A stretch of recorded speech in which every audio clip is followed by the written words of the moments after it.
Bonjour, aujourd'hui on va parler d'une maladie pas très connue, les MICI. Les MICI, ça veut dire maladie inflammatoire chronique de l'intestin.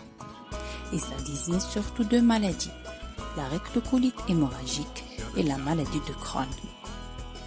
Ce sont des inflammations intestinales chroniques évoluant le plus souvent par poussée-rémission, débutent entre 15 et 30 ans. Et on a 10 à 15% de formes familiales. Aujourd'hui encore, l'étiologie des MICI reste inconnue. Ce sont des pathologies multifactorielles complexes. Différentes études ont démontré l'implication en proportions variables de facteurs génétiques, environnementaux et un rôle de microbiote intestinal dans la survenue de ces pathologies. L'hypothèse étiologique actuelle décrit ces pathologies comme une réponse inflammatoire et immunitaire anormale vis-à-vis de la microflore intestinale, déclenchée ou aggravée par des facteurs environnementaux chez des individus génétiquement prédisposés. Passons maintenant à la clinique. Pour la rectocolite hémorragique, elle se manifeste surtout par des émissions glérosanglantes fréquentes et des coliques abdominales, alors que la maladie de Crohn se manifeste par des diarrhées, des douleurs abdominales variables et des signes selon la topographie. Par exemple, un tableau pseudo-appendiculaire, des douleurs anopérinéales récidivantes, des abcès, des fistules et autres. Mais, comme son nom ne l'indique pas, une MICI, ça peut aussi donner des symptômes ailleurs. Dans les articulations, on peut avoir des arthralgies périphériques, sur la peau, par exemple un érythème noueux, dans les yeux, une uvite antérieure ou hépatobiliaire. Le diagnostic positif est orienté par la présence d'un syndrome inflammatoire clinique et biologique, mais se confirme par l'endoscopie, qui va nous aider pour faire la différence entre la RCH et la maladie de Crohn.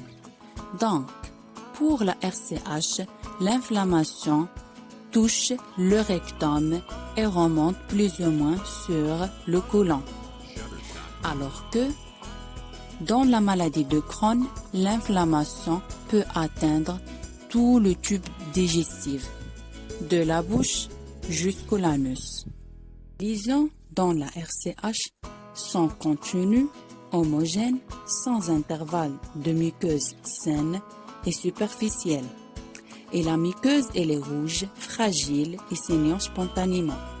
Par contre, dans la maladie de Crohn, les lésions sont discontinues, hétérogènes, avec intervalle de muqueuse saine, transpariétale. Et on a des ulcérations qui sont profondes. On passe maintenant aux complications qui font la gravité des MICI. Dans la RCH, les complications sont surtout dues aux poussées graves de la maladie.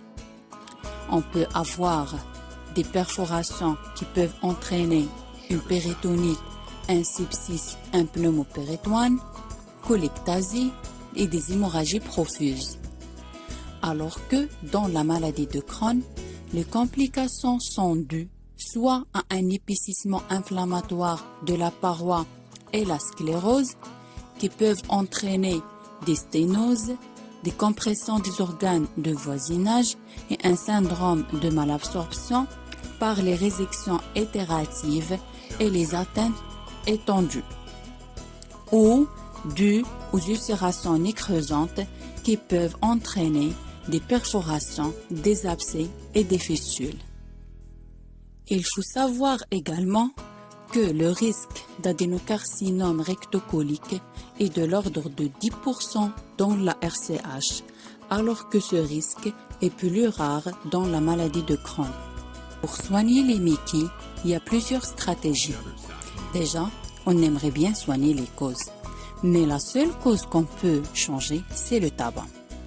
Parce que le fait d'arrêter de fumer, ça diminue les symptômes de la maladie de Crohn. Ensuite, On a les médicaments et il y en a pour calmer les poussées d'inflammation et d'autres pour les éviter. C'est le traitement de la crise et le traitement de fond. Devant une poussée modérée, le traitement est surtout local, à base d'aminosalicylés ou corticoïdes. Devant une poussée sévère, on passe à la voie systémique par des corticoïdes, des immunosuppresseurs, voire même des anticorps anti-TNF-alpha. En cas de poussée grave, on peut même avoir recours à la chirurgie et ici, on a une différence entre le traitement chirurgical dans la RCH et le traitement chirurgical dans la maladie de Crohn. Pour la RCH, le traitement chirurgical se base plus fréquemment sur une proctocolectomie totale avec anastomose ilio-anale et dans la maladie de Crohn, ce sont des résections anastomose limitées. Pour le traitement de fond, se base sur les aminosalicylés systémiques, les immunosuppresseurs et les anticorps anti-TNF-alpha. Sur ce, la vidéo a pris fin. Merci d'avoir regardé la vidéo. Encouragez-nous par un simple clic sur abonner, j'aime et partage.